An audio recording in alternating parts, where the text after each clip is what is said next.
हरे कृष्णा। ओम नमो भगवते वासुदेवाय नमः। पौराणिक मान्यताओं के अनुसार माघ पूर्णिमा के दिन देवता पृथ्वी पर आते हैं, इसलिए इस दिन स्नान दान का विशेष महत्व है। शास्त्रों के अनुसार जो भी साधक माघ महीने में संगम नदी के किनारे रहकर व्रत और संयम के साथ स्नान ध्यान करते हैं, उनके लिए माघ पूर्णिमा बहुत ही खास होती है, क्योंकि इस दिन वे लोग अपने कल्पवास की परंपरा को पूर्ण करते हैं। और इस दिन प्रयागराज में गंगा स्नान करना भी बहुत ही शुभ माना जाता है। इससे व्यक्ति की सभी प्रकार की मनोकामनाएं पूर्ण हो जाती है और मोक्ष की भी प्राप्ति होती है। पूर्णिमा के दिन चंद्रमा और धन की देवी माँ लक्ष्मी जी की पूजा करने का विधान है। इस दिन माँ लक्ष्मी जी की पूजा करने से सुख समृद्धि की प्राप्ति होती है। साथ ही रात में चंद्रोदय होने पर चंद्र देवता की पूजा करने से कुंडली में सभी प्रकार के ग्रह दोष दूर हो जाते हैं। जिन लोगों की कुंडली में चंद्र दोष होता है वह दोष भी दूर हो जाता है। इस दिन व्रत रखकर व्रत की कथा पढ़ी और सुनी जाती है। तो आज के इस वीडियो में मैं आपको सुना रही हूँ माघ पूर्णिमा की बहुत ही पावन कथा, जिससे आप सभी श्रोतागण बहुत ही प्रसन्न मन से और ध्यान पूर्वक पूरा अवश्य सुनिए। सबसे पहले तो आप सभी को माघ पूर्णिमा की हार्दिक शुभकामनाएं। द्वापर युग में एक समय की बात है कि यशोदा जी ने कृष्ण जी से कहा कि हे कृष्ण, तुम सारे संसार के उत्पन्न करता, पोषण करता तथा उसके संहार करता हो।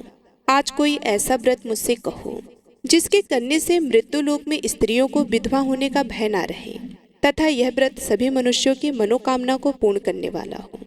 श्री कृष्ण कहने लगे कि हे माता, तुमने अति सुंदर प्रश्न किया है। मैं तुमसे ऐसे ही व्रत को सविस्तार कहता हूँ। सौभाग्य की प्राप्ति के लिए स्त्रियों को 32 पूर्णिमाओं का व्रत करना चाहिए।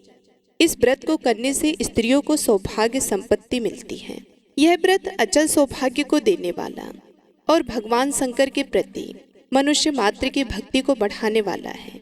यशोदा जी कहने लगी कि हे कृष्ण, सर्वप्रथम इस व्रत को मृत्यु लोक में किसने किया था, इसके विषय में मुझसे विस्तार पूर्वक कहो।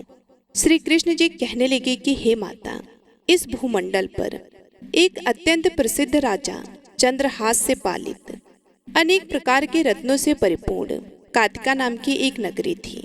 वहां धनेश्वर नाम का एक ब्राह्मण था और उसकी स्त्री अति सुशील रूपवती थी। दोनों ही उस नगरी में बड़े प्रेम के साथ रहते थे। घर में धन धान्य आदि की कोई भी कमी नहीं थी। उनको एक बड़ा दुख था, उनके कोई संतान नहीं थी, जिस वजह से वे बहुत दुखी रहते थे। एक दिन एक बड़ा तपस्वी योगी उस नगरी में आया। वह योगी बाकी सभी घरों से भिक्षा मांगकर भोजन किया करता था, लेकिन उस ब्राह्मण के घर से भिक्षा नहीं मांगा करता था। एक दिन योगी गंगा किनारे भिक्षा मांगकर प्रेम पूर्वक खा रहा था कि धनेश्वर ने योगी को यह सब करते देख लिया। सब कार्य किसी प्रकार से देख लिया।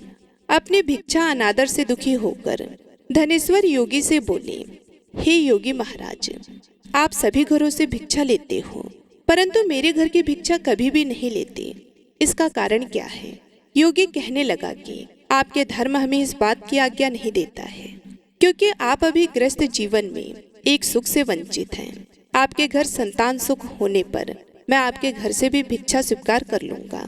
उन्होंने कहा कि जिसे संतान नहीं है उसके घर से भिक्षा लेने से मेरे भी पतित हो जाने का भय है।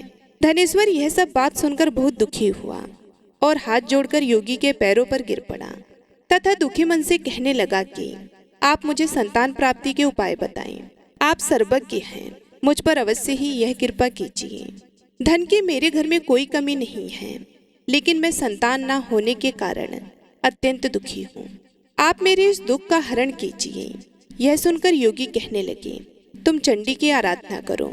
घर पहुंचकर उन्होंने यह सारी बात अपनी पत्नी को बताई और खुद वन में चला गया। वन में पहुंचकर उसने चंडी की आराधना की और उपवास किया। चंडी ने 16वें दिन उसको सपने में दर्शन दिए और कहा कि हे धनेश्वर, जा तेरा पुत्र होगा, लेकिन उसकी आयु सिर्फ 16 वर्ष होगी। 16 वर्ष की आयु में ही उसकी मृत्यु हो जाएगी। अगर तुम दोनों स्त्री और पुरुष 32 पूर्णिमाओं का व्रत करोगे तो यह दीर्घायु हो जाएगा। जितनी तुम्हारी सामर्थ्य हो उतने आचे के दिए जलाकर शिव जी का पूजन करना, लेकिन पूर्णमासी 32 ही होनी चाहिए। सुबह होते ही तुम्हें इस स्थान के पास एक आम का पेड़ दिखाई देगा। उस पर चढ़कर एक फल तोड़कर अपने घर चले जाना। अपनी स्त्री को इस बारे में बताना और अपनी स्त्री से कहना कि सुबह स्नान करने के बाद स्वच्छ होकर साफ सुथरे कपड़े धारण करके भगवान शिव का ध्यान करके उस फल को खा ले। तब शंकर भगवान की कृपा से उसको गर्भ हो जाएगा। जब ब्राह्मण सुबह उठा तो उसे उस स्थान पर आम का पेड़ दिखाई दिया और वह उससे फल तोड़ने के लिए चढ़ा, लेकिन वह पेड़ पर चढ़ नहीं पा रहा था। यह देखकर उसे बड़ी चिंता हुई। उसने भगवान गणेश की उपासना की और कहा कि हे दयानिधि, अपने भक्तों के विघ्नों का नाश करके उनके मंगल कार्य को करने वाले, दुष्टों का नाश करने वाले, रिद्धि सिद्धि देने वाले, आप मुझे इतना बल दे कि मैं अपनी मनोकामना को पूरी कर सकूं। इसके बाद वह पेड़ से फल तोड़कर अपनी पत्नी के पास पहुंचा। उसकी पत्नी ने अपने पति के कहे अनुसार इस फल को खा लिया और वह गर्भवती हो गई। देवी की कृपा से उसे बहुत सुंदर पुत्र पैदा हुआ। उसका नाम उन्होंने देवीदास रखा। माता पिता के हर्ष और शोक के साथ वह बाल बढ़ने लगा। भगवान की कृपा से बालक बहुत ही सुंदर था, सुशील और पढ़ाई लिखाई में भी बहुत निपुण था। दुर्गा जी के कथन अनुसार उसकी माता ने 32 पूर्णमासी का व्रत रखा। जैसे ही 16वां वर्ष लगा, दोनों पति पत्नी बहुत दुखी हुए, कहीं उनके पुत्र की मृत्यु ना हो जाए। उन्होंने सोचा कि अगर उनके सामने यह सब हुआ तो वह कैसे देख पाएंगे। तभी उन्होंने देवीदास के मामा को बुलाया और 1 वर्ष के लिए देवीदास को काशी में पढ़ने के लिए भेज दिया और कहा कि 1 वर्ष के बाद उसे वापस लेकर आ जाना। देवीदास अपने मामा के साथ एक घोड़े पर सवार होकर चल दिया। उसके मामा को भी यह बात पता नहीं था। दोनों पति पत्नी ने 32 पूर्णमासी का व्रत पूर्ण किया। दूसरी तरफ मामा और भांजा दोनों रात गुजारने के लिए रास्ते में एक गांव में रुक गए। उस दिन उस गांव में ब्राह्मण की कन्या का विवाह होने वाला था। जिस धर्मशाला में वर और बारात के बाकी लोग रुके हुए थे, उसी धर्मशाला में देवीदास और उसका मामा भी ठहर गया। उधर कन्या को तेल आदि चढ़ाने के बाद जब लग्न का समय आया तो वर की तबीयत खराब हो गई। वर के पिता ने अपने परिवार वालों से विचार विमर्श करके कहा कि यह देवीदास मेरे पुत्र जैसा ही है, मैं इसके साथ लगन करा दूं और बाद में बाकी सारे काम मेरे बेटी के साथ पूरे हो जाएंगे। ऐसा कहने के बाद वर के पिता देवीदास को मांगने के लिए उसके मामा के पास गए और उन्हें सारी बात बताई। मामा ने कहा कि कन्यादान में जो कुछ भी मिलेगा वह हमें दे दिया जाए। वर के पिता ने बात स्वीकार कर ली। इसके बाद देवीदास का विवाह कन्या के साथ संपन्न हो गया। इसके बाद वह अपनी पत्नी के साथ भोजन ना कर सका और मन में विचार करने लगा कि ना जाने यह किसकी पत्नी होगी। यह सोचकर उसकी आंखों में आंसू आ गए। तब वधू ने पूछा कि क्या बात है, आप उदास क्यों हो। तब उसने सारी बातें पत्नी को बता दी। तब कन्या कहने लगी कि यह ब्रह्म विवाद के विपरीत है, आप ही मेरे पति हैं और मैं आपकी पत्नी ही रहूंगी, किसी अन्य की कभी नहीं। तब देवीदास ने कहा, ऐसा मत करिए, क्योंकि मेरी आयु बहुत कम है, मेरे बाद आपका क्या होगा। लेकिन उसकी पत्नी नहीं मानी और बोली, स्वामी आप भोजन कीजिए। दोनों रात में सोने के लिए चले गए। सुबह देवीदास ने पत्नी को 4 नगों से जड़ी एक अंगूठी दी और एक रुमाल दिया और बोला कि हे प्रिय, इसे लो और संकेत समझकर स्थिर चित्त हो जाओ। मेरा मरण और जीवन जानने के लिए एक पुष्प वाटिका बना लो, उसमें सुगंधी वाली एक नव मल्लिका लगा लो, उसको प्रतिदिन जल से सींचा करे और आनंद के साथ खेलो कूदो। जिस समय और जिस दिन मेरा प्राणांत होगा उस दिन यह फूल सूख जाएंगे। जब यह फिर से हरे हो जाएं, तो जान लेना मैं जीवित हूँ। यह समझाकर वह वहां से चला गया। इसके बाद जब वर और बाकी बाराती मंडप में आए तो कन्या ने उसे देखकर कहा कि यह मेरा पति नहीं है, मेरे पति वह हैं जिनके साथ रात में विवाह हुआ था। इनके साथ मेरा विवाह नहीं हुआ है। अगर यह वही है तो यह बताए कि मैंने इनको क्या दिया है, साथ ही कन्यादान के समय जो आभूषण मिले उन्हें दिखाएं। कन्या की यह सारी बातें सुनकर वह कहने लगा कि मैं यह सब नहीं जानता। इसके बाद सारे बाराती भी अपमानित होकर लौट गए। भगवान कृष्ण बोले, हे माता, इस प्रकार देवीदास काशी चला गया। कुछ समय जब बीत गया तो एक सर्प उसको डसने के लिए वहां आया, लेकिन वह उसको काट नहीं पाया, क्योंकि उसकी माता ने पहले ही 32 पूर्णिमा का व्रत कर लिया था। इसके बाद खुद काल वहां पहुंचा। भगवान की कृपा से तभी वहां माता पार्वती और भगवान गणेश आ गए। देवीदास को मूर्छित दशा में देखकर माता पार्वती ने भगवान शिव से प्रार्थना की कि महाराज, इस बालक की माता ने पहले ही 32 पूर्णिमा के व्रत कर लिए हैं, आप इसको प्राण दें। भगवान शिव ने माता पार्वती के कहने पर उसे प्राण दान दे दिया। उधर उसकी पत्नी उसके काल की प्रतीक्षा कर रही थी। उसकी पत्नी ने जाकर देखा कि पुष्प और पत्र दोनों ही नहीं हैं, तो उसको बहुत आश्चर्य हुआ। और जब उसने देखा कि पुष्प वाटिका फिर से हरी हो गई, तो वह समझ गई कि उसका पति जिंदा हो गया है। इसके बाद वह बहुत ही प्रसन्न होकर अपने पिता से कहने लगी कि मेरे पति जीवित हैं, उनको ढूंढिए। जब 16वां वर्ष व्यतीत हो गया तो देवीदास भी अपने मामा के साथ काशी चल दिया। उधर उसकी पत्नी के परिवार वाले उन्हें ढूंढने के लिए जा ही रहे थे कि उन्होंने देखा कि देवीदास और उसका मामा इधर ही आ रहे थे। उसको देखकर उनके ससुर बहुत प्रसन्न हुए और उसे अपने घर ले गए। वहाँ सारा नगर इकट्ठा हो गया और कन्या ने भी उसे पहचान लिया। देवीदास ने इसके बाद अपनी पत्नी और मामा को लेकर वहाँ से चल दिया। उसके ससुर ने भी उसे बहुत सारा धन दहेज दिया।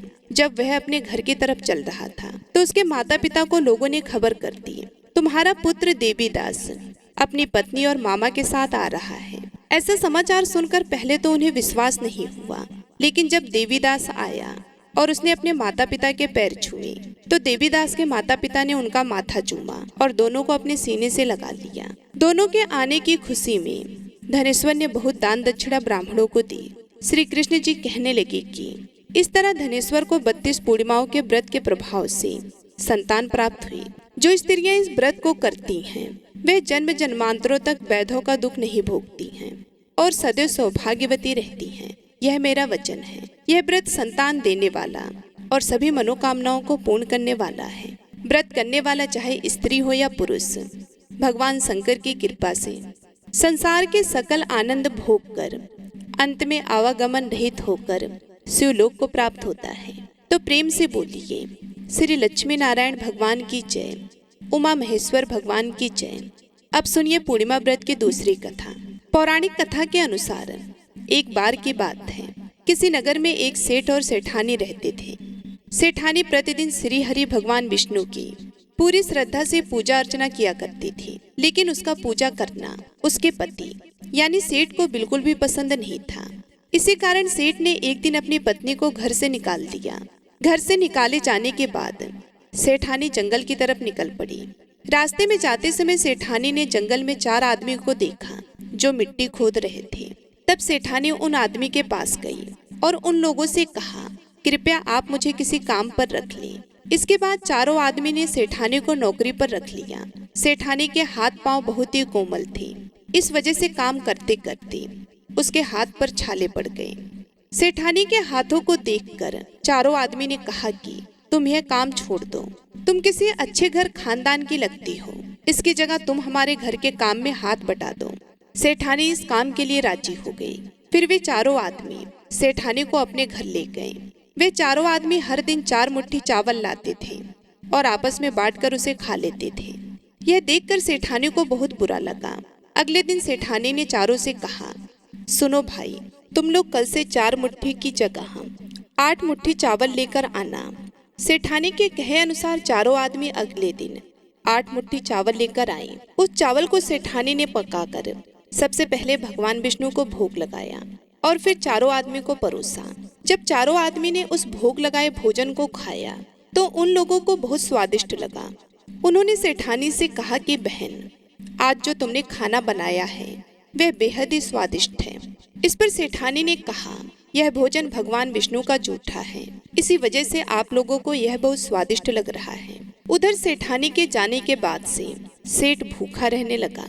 आस पड़ोस के लोग उसे देखकर ताने भी मारते थे कि यह आदमी सिर्फ अपनी पत्नी की वजह से ही भोजन किया करता था। ऐसा बार बार सुनने के बाद सेठ एक दिन अपनी पत्नी की तलाश में जंगल की तरफ निकल पड़ा। रास्ते में सेठ को मिट्टी खोदते हुए वही चारों आदमी दिखाई दिए। उसे देखकर सेठ ने कहा, सुनो भाई, क्या तुम मुझे काम पर रख सकते हो? तब चारों आदमी ने उसे काम पर रख लिया, किंतु मिट्टी खोदने से सेठ के हाथों में भी छाले पड़ने लगे, यहाँ तक कि उनके बाल भी उड़ गए। यह देखकर चारों आदमी को सेठ पर दया आ गई और उसने कहा, सुनो भाई, तुम इस काम को छोड़ दो, तुम किसी अच्छे घर के लगते हो, तुम हमारे घर चलो, वहाँ कुछ कामों में हाथ बटा लेना। सेठ ने उन चारों की बातें मान ली और वह उनके साथ उनके घर चले गए। घर पहुंचने के बाद सेठ ने जैसे ही सेठानी को देखा वह पहचान गए, लेकिन सेठानी घूंघट में थी और सेठ के चेहरे को नहीं देख पाई। इसी वजह से वह अपने पति को नहीं पहचान पाई। हर दिन की तरह इस दिन भी सेठानी ने भोजन बनाकर विष्णु भगवान को भोग लगाया और सभी को खाना परोसने लगी। जैसे ही सेठानी सेठ को भोजन देने लगी, तब स्वयं भगवान विष्णु ने सेठानी का हाथ पकड़ लिया और कहा कि यह तुम क्या कर रही हो। यह सुनकर सेठानी ने कहा, मैं कुछ नहीं कर रही हूँ, मैं तो बस भोजन दे रही हूँ। भगवान विष्णु ने उसका हाथ पकड़ लिया। तब सेठानी ने चारों आदमी से कहा, हमें भी भगवान के दर्शन कराओ। इसके बाद सेठानी हाथ जोड़कर भगवान विष्णु से अनुरोध करने लगी कि हे प्रभु, आप मेरी तरह इन्हें भी दर्शन दे। तब भगवान विष्णु वहां प्रकट हो गए। इस दृश्य को देखते ही सेठ ने सेठानी से क्षमा मांगी और उसे अपने घर साथ चलने को कहा। फिर चारों भाइयों ने बहुत सारा धन देकर अपनी बहन को विदा किया। इस घटना के बाद से सेठ भी भगवान विष्णु के भक्त बन गए और उनकी श्रद्धा पूर्वक पूजा करने लगे। ऐसा करने से सेठ सेठानी के घर फिर से धन की वर्षा होने लगी। मान्यता है कि पूर्णिमा का व्रत रखकर इस कथा को सुनने से भगवान श्री विष्णु जी की कृपा से सभी के घर धन धान्य से भर जाते हैं और सभी के दुख दूर होते हैं। तो प्रेम से बोलिए भगवान श्री विष्णु की जय। अब आइए सुनते हैं लप्सी और तपसी की कथा, जो कि हर व्रत के बाद में अवश्य सुनना चाहिए, क्योंकि ऐसा कहा जाता है कि बगैर लप्सी और तपसी की कथा सुने बगैर कोई भी व्रत कथा पूर्ण नहीं होता। तो आइए बड़ी ही श्रद्धा से लप्सी और तपसी की कथा को सुनते हैं। एक लप्सी था, एक तपसी था। तपसी हमेशा भगवान की तपस्या करता था। तपसी हमेशा भगवान की तपस्या करता था, लेकिन उसे चोरी करने की आदत थी। लप्सी हमेशा सवा सेर की लप्सी बनाता और पहले भगवान को भोग लगाता, उसके बाद में स्वयं भोजन करता। दोनों भाइयों का यही नियम था। तो एक दिन किसी बात को लेकर दोनों में कहासुनी हो गई। तो तपसी बोला कि मैं रोजाना भगवान की तपस्या करता हूँ, इसलिए मैं बड़ा हूँ। तो लप्सी बोला कि मैं रोज भगवान को सवा सेर की लप्सी का भोग लगाता हूँ, इसलिए मैं बड़ा हूँ। ऐसा कहते हुए दोनों जोर जोर से लड़ने लगे। तभी वहां से नारद जी गुजर रहे थे। दोनों को लड़ता हुआ देखकर वहां आए और उनसे पूछा कि तुम दोनों क्यों लड़ रहे हो। तो दोनों ने अपने आप को बड़ा बताया और साथ में बड़ा होने का कारण भी बताया। तो नारद जी बोले कि मैं तुम्हारा फैसला कर दूंगा, कल आऊंगा, बता भी दूंगा कि तुम दोनों में से कौन बड़ा है। दूसरे दिन लप्सी और तपसी नहाकर अपने रोज की भक्ति करने आए। तो नारद जी ने छुपकर 1.25 करोड़ की एक एक अंगूठी उन दोनों के आगे रख दी। जैसे ही भक्ति करते हुए तपसी की नजर उस अंगूठी पर पड़ी तो उसने चुपचाप उस अंगूठी को उठाई और अपने पैरों के नीचे दबा ली। लप्सी की नजर अंगूठी पर पड़ी, लेकिन उसने ध्यान नहीं दिया। उसने पहले भगवान को भोग लगाया और फिर स्वयं भोजन करने के लिए बैठ गया। थोड़ी देर बाद नारद जी सामने आए। तो दोनों ने पूछा कि अब बताओ, हम में से कौन बड़ा है। तो नारद जी ने तपसी से खड़ा होने के लिए कहा तो वे खड़ा हुआ तो उसके पैर के नीचे दबी हुई अंगूठी दिखाई दी। तो नारद जी ने तपसी से कहा कि तपस्या तो तुम रोज करते हो, लेकिन इतनी तपस्या करने के बाद भी तुम्हारी चोरी करने की आदत नहीं गई। ये अंगूठी मैंने ही तुम दोनों के आगे रखी थी। मैं ये देखना चाहता था कि तुम दोनों में से किसके मन में लालच है। तो तुझे तो अंगूठी दिखाई पड़ते ही झट से अपने पैरों के नीचे दबा ली। लेकिन लप्सी का ध्यान अंगूठी पर जाने के बाद भी लप्सी ने अंगूठी को नहीं उठाया और ना ही ध्यान दिया। उसने सिर्फ अपने भगवान जी में ध्यान रखा, उन्हें भोग लगाया और बाद में स्वयं भोजन करने लगा। इसलिए लप्सी बड़ा है और तुम्हें तुम्हारी तपस्या का कोई भी फल मिलने वाला नहीं है। जितनी चाहे मर्जी तुम तपस्या कर लो, तुम्हें इसका कोई भी फल नहीं मिलेगा। तो तपसी को यह सुनकर बहुत ही दुख हुआ और वे शर्मिंदा होकर नारद जी से माफी मांगने लगा और कहने लगा, आज तक की मेरी गलती माफ करो और मुझे बताओ कि मेरी तपस्या का फल कैसे मिलेगा। आज के बाद कभी भी मैं चोरी नहीं करूंगा। तो नारद जी ने कहा कि यदि कोई गाय और कुत्ते को रोटी नहीं बनाएगा तो उसका फल तुझे मिलेगा। यदि कोई आदमी ब्राह्मण को भोजन करवा कर उसे दक्षिणा नहीं देगा तो उसका फल भी तुझे ही मिलेगा। अगर किसी को सूत वाली साड़ी अगर हम देते हैं, उसके ऊपर अगर भेंट स्वरूप कुछ रुपए नहीं देंगे तो उसका फल भी तुझे ही मिलेगा। अगर कोई व्यक्ति दिए से दिया जलाएगा तो उसका फल भी तुझे ही मिलेगा। अगर कोई औरत आंगन लीप कर चौका नहीं लीपेगी तो उसका फल भी तुझे ही मिलेगा। यदि कोई व्रत कथा में सारी कहानी सुन ले लेकिन तुम्हारी कहानी ना सुनी तो उसका फल भी तुझे ही मिलेगा। उस दिन से हर व्रत कथा और कहानी के साथ लपसी और तपसी की कहानी कही और सुनी जाती है। अब सुनिए विष्णु भगवान की आरती। ओम जय जगदीश हरे स्वामी जय जगदीश हरे, भक्ति जनों के संकट छड़ में दूर करे।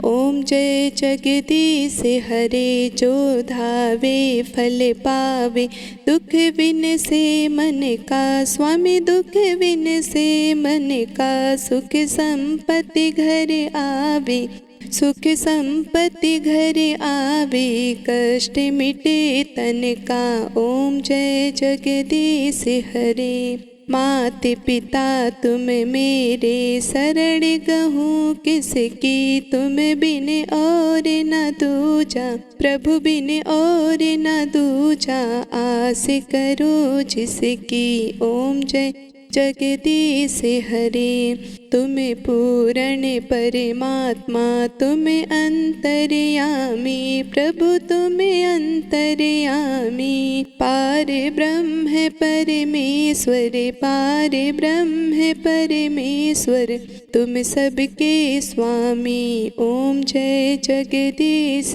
हरे, तुम करुणा के सागर, तुम पालन करता, प्रभु तुम पालन करता, मैं सेवक तुम स्वामी, कृपा करो भरता। ओम जय जगदीश हरे, तुम हो एक अगोचर, सबके प्राणपति, प्रभु सबके प्राणपति, किस विधि मिलू दया मैं, किस विधि मिलू दया मैं, तुमको मैं कुमति। ओम जय जगदीश हरे, दीन बंधु दुख हरता, तुम ठाकुर मेरे, प्रभु तुम ठाकुर मेरे, अपने हाथ उठाओ, अपनी शक्ति बढ़ाओ, द्वार पड़ा मैं तेरे। ओम जय जगदीश हरे, विषय विकार मिटाओ, पाप हरो देवा, प्रभु पाप हरो देवा, श्रद्धा भक्ति बढ़ाओ, श्रद्धा भक्ति बढ़ाओ, संतन की सेवा। ओम जय जगदीश हरे, तन मन धन और संपत्ति सब कुछ है तेरा, प्रभु सब कुछ है तेरा, तेरा तुझको अर्पण, तेरा तुझको अर्पण, क्या लागे मेरा। ओम जय जगदीश हरे, जगदीश्वर जी की आरती जो कोई नर गावे, प्रभु प्रेम सहित गावे, कहते शिवानंद स्वामी, कहते हरि हरि स्वामी, मन वांछित फल पावे। ओम जय जगदीश हरे, ओम जय जगदीश हरे, प्रभु जय जगदीश हरे, भक्त जनों के संकट, दास जनों के संकट, छड़ में दूर करे। ओम जय जगदीश हरे, ओम जय जगदीश हरे, ओम जय जगदीश हरे, ओम जय जगदीश हरे। प्रेम से बोलिए भगवान विष्णु जी और माता लक्ष्मी की जय। आपको यह कथा पसंद आई हो तो वीडियो को लाइक करिएगा, शेयर करिएगा, कमेंट में भगवान श्री लक्ष्मी नारायण जी और उमा श्री महेश्वर भगवान की जय जरूर लिखिएगा। और चैनल पे नए हैं तो चैनल को भी सब्सक्राइब जरूर करिएगा। मिलती हूँ मैं आप सभी लोगों से अगले वीडियो में, तब तक के लिए नमस्कार।